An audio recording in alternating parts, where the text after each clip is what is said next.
Hi, I'm Dr. Matthew Norton, the founder of People Plus Purpose, and you have found the Truth Behind Dentistry podcast. And today I have with me entrepreneur, educator, and community leader, Greg Biersack.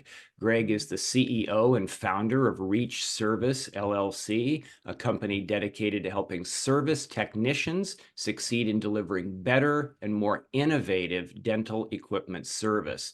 Prior to starting his own company, he was VP of Operations and VP of Sales at Burkhart Dental Supply.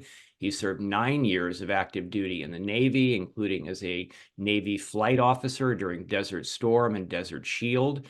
Greg has great passion for bringing practical business lessons into the classroom, teaching marketing, strategy, and entrepreneurship at University Washington Tacoma, focusing on partnering business and leadership skill development with critical business concepts. He's also been a part of several nonprofit and community boards. Welcome to the podcast, Greg. It is great to be with you. Thanks so much, Matthew. Yeah, absolutely. So just to get us started, since this is the Truth Behind Dentistry podcast, which could mean any number of things, I'm certain. Given all of the years that you have invested in dentistry and all the experiences that you've had up to this point, uh, what would you say is a key truth that you've discovered, and how is that influencing the key beliefs that are behind your what you're accomplishing with Reach? Yeah, when I started in the dental industry back in 1996, I was fortunate to work with some absolutely amazing people. And, I was right out of the Navy, and I had a chance to learn a lot from them. Uh, Kathy Inman and Sam Skinner and Dan O'Brien, and just some absolutely amazing people who worked at that branch level at Burkhart. And they taught me right away that this is a relationship business, is a relationship industry. So to that truth, I would say relationships matter a lot. And in a world where it seems like technology feels like it's taking over our lives, Yes. to know that those relationships are absolutely critical. I think it's both critical in kind of the joy that we get to experience on a daily basis, but when I think about the beliefs of Reach, um, that the relationships that we have with our technicians matter a lot. They want that. They want to be connected. They want to feel like their company, their organization cares about them, knows their families, um, and wants them to succeed. Right. And so that was this key belief is that technicians, if they're given that opportunity, could succeed if they're put in a place where they're given that opportunity and their support. And then the second side of it that's to me a key belief that's attached to that relationship is that the dental offices want to be able to have that relationship with somebody that they know, somebody they trust, somebody who's competent. Mhm. And so in the service industry, generally speaking, that did not exist. Yes. And that usually it was a collection of technicians that would come into an office. They'd never know necessarily which one they would get. And so they never really had a chance to build a relationship with somebody that they would know, that they would trust. And for the technicians, they were kind of missing too, because they didn't feel like they had that chance, right? It was just like go in and fix something and leave. And that is such a core principle, core belief of who we are and what we do, is that relationship between that technician and their office matters a lot. And I wanted our technicians to be able to experience that. And I felt like for the clients, having that technician who really knows them gave them a chance to be able to get better service. Mhm. It's just natural that when somebody knows your office and your equipment inside and out, Great. you're going to get better service. So those are the two beliefs that really are kind of built around that truth that you ask about, that relationships matter a lot. Yeah. No, that's awesome, and I applaud what those two areas of focus and what you're accomplishing there. I think that way too often businesses will look, including dental practices, will look past their team members with a larger focus on the patients, or going more broadly, businesses in general looking at the clients that they want to serve or impress, or but often team members can feel underappreciated, undervalued, and I just think that's a major loss for the business. And if you can have everybody on board, then now have a larger army collectively serving that's fully engaged and inspired. So I think that's awesome. And also to your point about relationships with the client, that should make sense, I think, to everybody, because we know, like in healthcare or certain other types of professional businesses, that people bond with a particular doctor. We're asking sometimes for people to be flexible and be willing to go with another one, but more often than not, it's, well, that's my doctor, or even, people just like, that's my beautician, right? Or something like that. And because I have a relationship, so it makes perfect sense to me what you're saying. I think that you're right on that.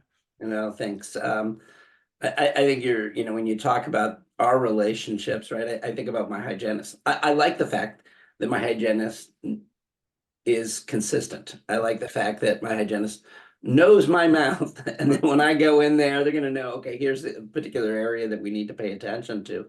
And so I think that the dental industry is really built around those relationships that you have. So I think it's natural that there would be the strength of the relationships that you have with that office. They would understand, they would value that. Right. Yeah. Yeah. I think so too. Yeah. I mean, if you went in there and there was a different person every time, either because of the turnover of hygienists, which happens, or just because it was a larger group and there were multiple options, and you just kept getting different people, I think there would be a sense of a loss in that. Yeah, yeah, without a doubt. Well, when we started the company, and I had a chance to interview a number of dentists, and I said, if you could design the perfect dental service company, what would it, include? And consistently, every single one of them said, we want the same consistent technician. They would say, we want our guy. That was kind of the expression. Yeah. We want our guy. And so building a company around that concept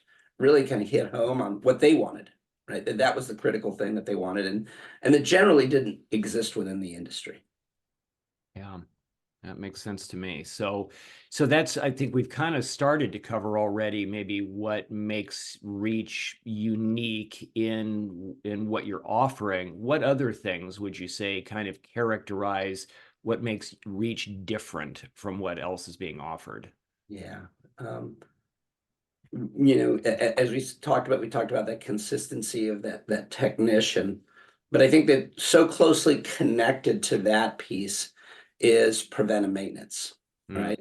mm, A desire to do what you can do to help the equipment last longer, a desire to be able to help the equipment not break down, to minimize emergencies, to mm, prevent loss of production in an office because equipment breaks down, to remove nuisances in an office. So it's amazing how many times offices just they live with these nuisances, and they don't have to.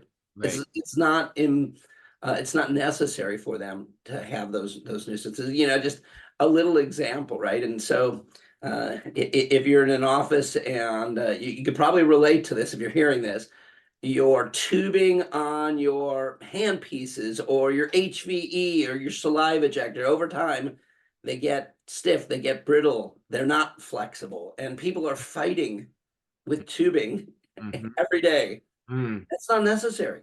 It right. really doesn't cost that much to change out the tubing, so that a hygienist who's doing two-handed isn't fighting with something all the time. And so it's just a tiny example of a nuisance, but that people live with all the time. And a good preventive maintenance can extend life, can remove nuisances, can prevent those emergencies from occurring. And so to me, that was this critical piece. When we went into this, we said, if we're going to deliver amazing service, Mm-hmm. it can't just be break fix. Mm-hmm. It's got to be something where you're doing everything you can in order to be able to prevent equipment from having those emergencies and breaking down. And so We've really put a lot of effort into developing systems and doing training for our guys Mhm. so that that becomes really a cornerstone of what we offer. Is it required? No. Is it a contract? No. It's like hygiene, Mhm. right? And we put together a treatment plan, just like in a dental office for their equipment, all things that they're used to. So that's, I think, the second thing that's unique. We don't sell equipment. We have no intention to sell equipment. Mm. And that was a big choice that we made because we want our technicians to be seen as a unbiased advisor Mm. to that doctor Mm. about that equipment. Right? Because we don't have any skin in the game on that equipment, our Right, technicians can just say, here is what I recommend is in your best interest. right, right. And so that's a very unique position as well. One of the things that our guys love to do is to be able to help, particularly dental assistants, do that daily, weekly, monthly maintenance, right? That has to be done in the office. And oftentimes they may not necessarily know exactly how to do that. And so to take some time to help educate them and as we say, build confidence Mhm. around doing that maintenance. We've put together a series of videos called Reach Tips. We've got videos that help them know how to do it. Those videos have been, I don't know, watched something like 60,000 plus times. So Yeah. lots of views on those videos, a maintenance checklist. And then I would say that the last thing is we did not want a dispatcher model, right? That most companies use a dispatch model that somebody needs to call into, and there's like, who's going to come, and am I going to sit on hold, and all those things. And we said we're not going with that. We developed a very simple app where our clients go on, they enter in the item, the problem, the urgency, and hit submit, and it goes directly to their specific technician. Mm. And so getting rid of the dispatch model really was a pretty big game changer because now that office knows, okay, our technician Right, has that information. It's going to right, take. So these were all pieces that were like, okay, if we're going to totally change how this is done and right. create something that's very unique and an elevated service, it can't just be one piece. There had to be a number of other pieces that all tied together to do that. And I think probably the last thing I would share is just the sensitivity to being more affordable, right? That in the industry, service has got incredibly expensive, and working to stay efficient Mhm. and fairly lean as an organization has allowed us to make sure that we are providing a really great value, great service, but also at rates that tend to be lower than some of the big dealers. And I just felt like the rates didn't need to be at those really I consider pretty extreme levels. And um, so giving all of that service and do it in a way so that the client would go, that's a great value. Right, Right? That was important to me as well. right. Seems like the common link between all of those things you mentioned is a focus really more on the customer, on the client than it is on you, which could be easy to say that that's what a business does or should do, but it does seem like you have thought those elements through from a customer service perspective and prioritized them. It would seem, believing that as long as you can do that very effectively, that all the rest is going to follow. I mean, that was the feeling I got as you were sharing those things that you're focusing on. Well, I think that there's a part of it that was um, how do we ensure that we are right? Our company is really built for our technicians' success. Mm-hmm. That is the core piece is that the technicians come here and they get to be the center of our universe, and that the service model that we've built allows them to be successful, allows them to go and Mm-hmm. A, get new clients, but B, serve them at a really high level so that our retention of our clients is high. And so you can't help your technicians be successful if you don't have a model that is very um, customer focused as well. And our technicians will only be successful if they deliver that level of service. That's what creates Mhm. new clients, and that's what creates retention. And we don't have salespeople in our organization. Our technicians are the ones who are going out there and introducing Reach and introducing the brand to potential clients, and they do an amazing job because they believe in who we are, what we're about. They're incredibly authentic, Mm. and the offices are interested and intrigued and curious about this. Yeah. And back to your point, having that kind of a model for them to be able to talk to allows them to be able to add new customers pretty quickly and allows them to have a successful territory. I mean, that has to be pretty unique. I'm not sure that I've heard of that before in a service industry offering like that, to have the technicians be the kind of influencers for new, maybe because which I like that thought even more than they are salespeople, right? They're really just kind of positive influencers to say, hey, here's what we're passionate about. Uh, so this is an opportunity, a huge opportunity. Not only is that, I imagine, effective for prospective clients, but to hear from them as the quote unquote workers within the organization, right? To get their input about the company.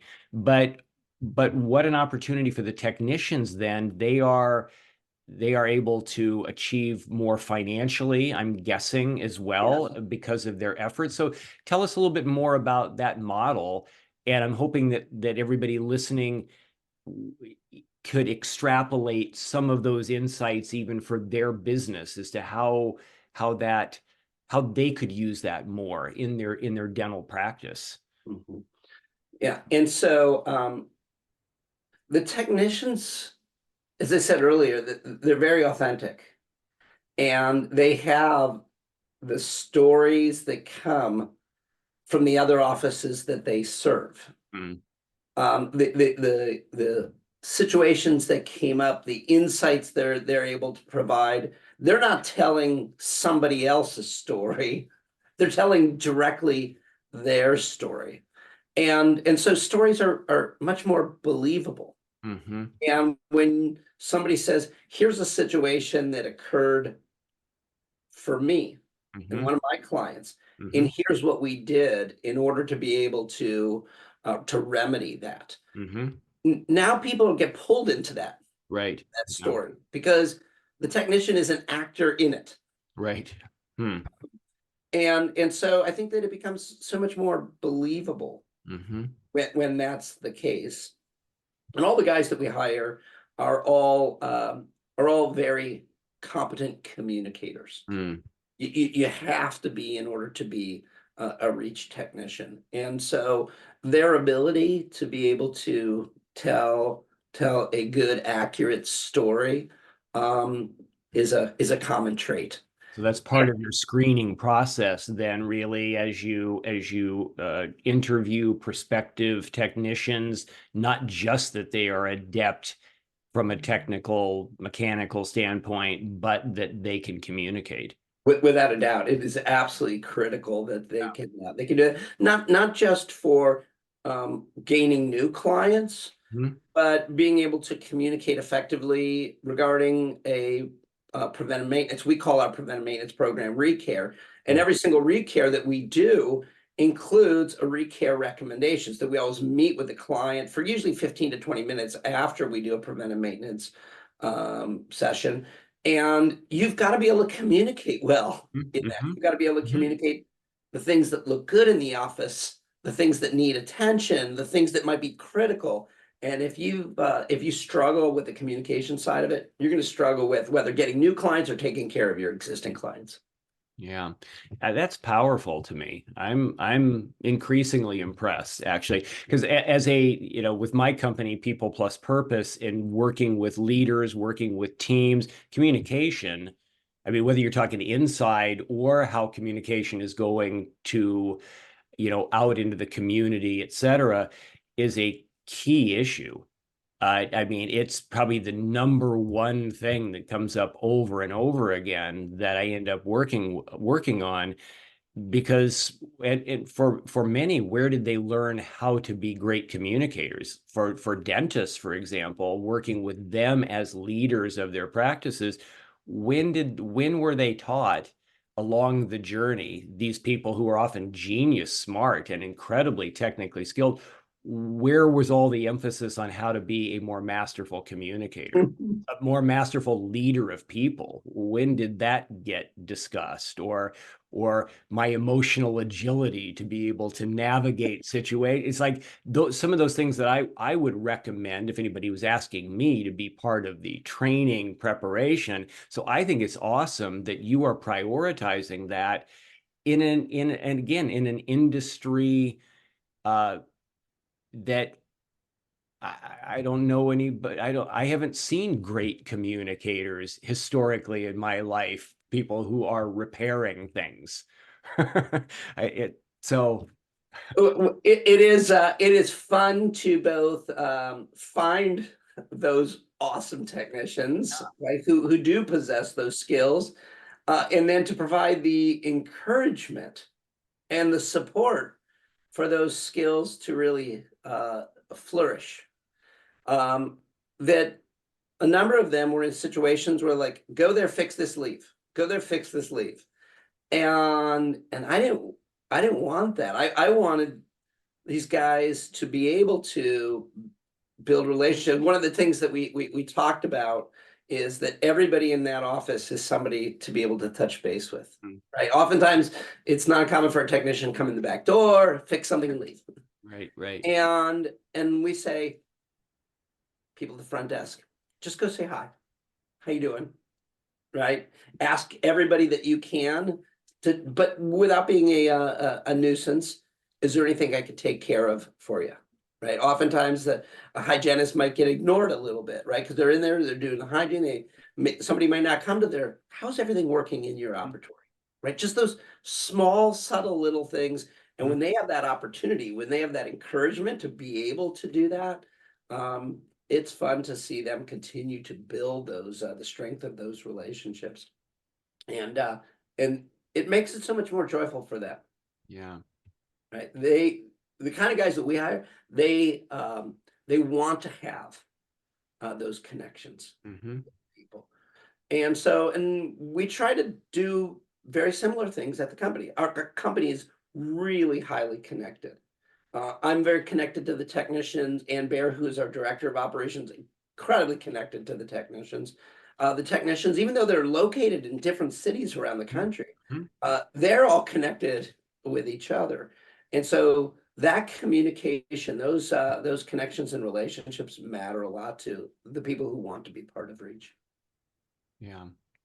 Well, I wasn't really thinking how much we would have a wonderful leadership conversation today, but really these are all excellent leadership skills to me that you are exemplifying in all of these things that we're talking about, and how you're leading your team and the opportunities you're creating and things you're prioritizing. So this has been, to me, very, very positive, very, very encouraging. So, and I'm trusting that those that are with us have gained several nuggets in this conversation. So before we wrap up, because time always goes by so fast, as we talked about at the beginning, right? That you've shared, I think, a number of things that really show how Reach is having an impact on the dental industry. Is there anything else that you didn't mention that you might add to say, what other transformations are you seeing as a result of what you're doing? Yeah. Well, certainly we've talked about technicians and kind of the transformation of their lives and the opportunity. Mm-hmm. That was the main reason why we started this, and it's so cool to see guys that are happy. And oftentimes they came from situations maybe they weren't happy, and so they're happy, and they're really well rewarded. That to me is this huge transformation, and for guys to feel like they can control their financial destiny, that's pretty Mm, revolutionary that's within the technician world, because most of the guys are hourly employees, right. and somebody else is determining what their rate is going to be next year. Right. And in our model, the technician decides, well, the harder I work, the more clients I take care of, the higher my production, the more money that I make. Hmm. And to see that play out for our guys is really rewarding. Mm. Um, and so if I could just a very short question. PJ Passy is one of our awesome technicians, and he's in Southwest Missouri, Southeast Kansas area. And over the course of about a year and a half, PJ doubled his income, and that's a huge deal. It's a huge deal for PJ, Hmm. and he's got a daughter and a son-in-law and a grandson who live in Spain. Mm. And I think that they were wondering, are we ever going to be able to get there? And with the success that PJ had, he and Quinessa were able to go visit Spain, spend 10 days there. Wow. And I just remember when PJ came back, and it gets me a little emotional thinking about it. Mm. He was really so emotional and appreciative of the opportunity that he's been given, the opportunity that he's taken advantage of, to be able to have the resources and the support to be able to go do something that he and Quinessa didn't know if they were going to be able to do or not. Mm. And so, you used the word transformation or transformative. And to me, being able to transform somebody's life like that Mhm. is really rewarding. That's the thing that brings me the most joy in this. And so that's kind of number one that comes. And I think we've talked a little bit about, the clients and Mm. transforming what that relationship looks like. And the last thing that I would add would be transforming things within the industry, right? I think that there's a lot of manufacturers who are looking at what we're doing and saying, wow, that's different, it's unique, Mhm. it's better service, and it's opening eyes to a possibility that nobody thought was possible, Mhm. because there's been no service-focused company Yeah. with the top level, top-notch technicians. If you're going to join Reach, you are part of the best of the best, Mm. right? These are guys that are all very experienced, very capable, and they were looking for a better opportunity. And so when a manufacturer sees those top technicians joining a service-focused companies, it really gets them to think about things in a very different way, right? It's almost freeing for them, Mhm. because they've so been locked into, here is how things work with a dealer model, and there's really no alternatives. And now all of a sudden they're starting to think, is there an alternative here? Right. Right. And those are a lot of the conversations that I have. People contacting me and saying, hey, I want to know more about what you guys are doing. And let's see if we could do a little what if. Now, Mm. we don't know where necessarily those will go, but at least the manufacturers within the industry are thinking about, how is this transforming how they think Right. about how their products are going to go to market. Yeah. And to me, that's really rewarding as well, right? You mentioned that you had watched our podcast, Service Done Mhm. Right, and in that, we talk about transforming the industry, Mhm. and a big part of that is how those manufacturers see what we're doing.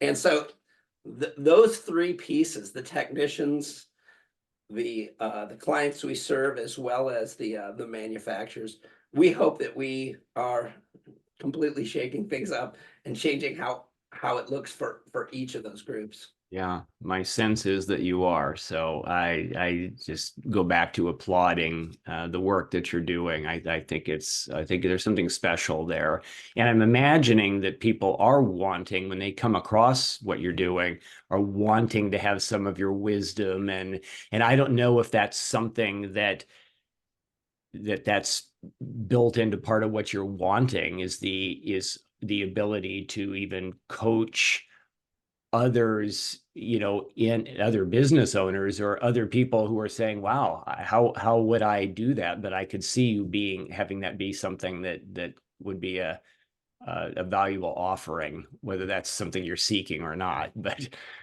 Well, one of my favorite books is The Go-Giver. yes, And, uh, yeah, and I just, that's kind of a personal philosophy that if there's somebody who needs help, somebody who is looking for perspective, anybody can reach out to me at any time. I'm easy to connect with on LinkedIn. And if there's somebody who says, "Hey, I just want to pick your brain about something or get a perspective on something," I'm happy to help and support in any way that I can. that's great. So LinkedIn would be the best way for people to reach you.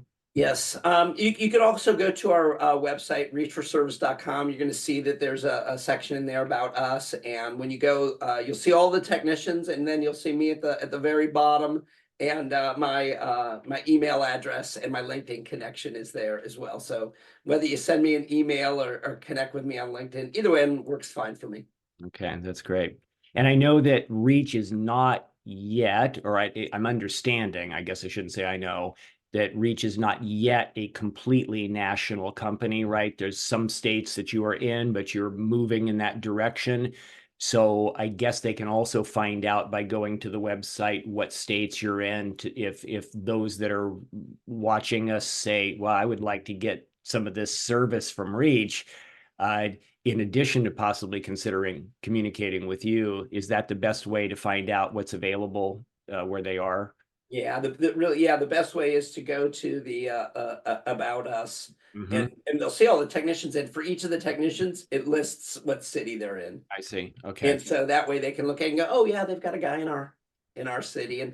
And each one of those technicians, there is a link that takes to a bio page. So they're like, "Oh, here's this guy that's in our city, and I can click on this, and I can see all about this person, their background, their experience, their hobbies, the training they've gone through, and everybody on our team is on LinkedIn, so you can connect with our guys on LinkedIn. Wow. That's Everybody's got great. an email address, so it's really super easy Wow. to Yeah. connect with any of our guys and see where they are. And certainly for us, we will continue to grow across the country, but it starts with the right technician, right? Right. We I don't say, "Oh, I'm going to be in Boston." It turns out if there's the right technician in Boston, Uh, okay. right, then we'll end up in Boston. Right. Right. Right, and that's where it starts with, is finding those right technicians, and so I expect that there are, um, hundreds of technicians across the country who are looking for a better opportunity, who could be the right fit for Reach, and as we connect with them and, um, we'll continue to expand across the country. That's great. Well, I so appreciate your time today. This has been valuable, and appreciate all that you've learned, all that you're sharing, and makes me want to tell people to go work for Reach. So Well, I think you just did. Thank you. you're right. I think I did just do that. So I Yeah, appreciate Matthew. appreciate you, appreciate you what you're doing, and appreciate your time today, and look forward to continuing our conversation. So Yeah, thank you. absolutely. Matthew, it was a real pleasure. Thanks so much for inviting me. Absolutely. So for everybody watching, I'm Matthew Norton, and this is the Truth Behind Dentistry podcast. Been with Greg Biersack today of Reach Service, and we look forward to seeing you next time. Thank you.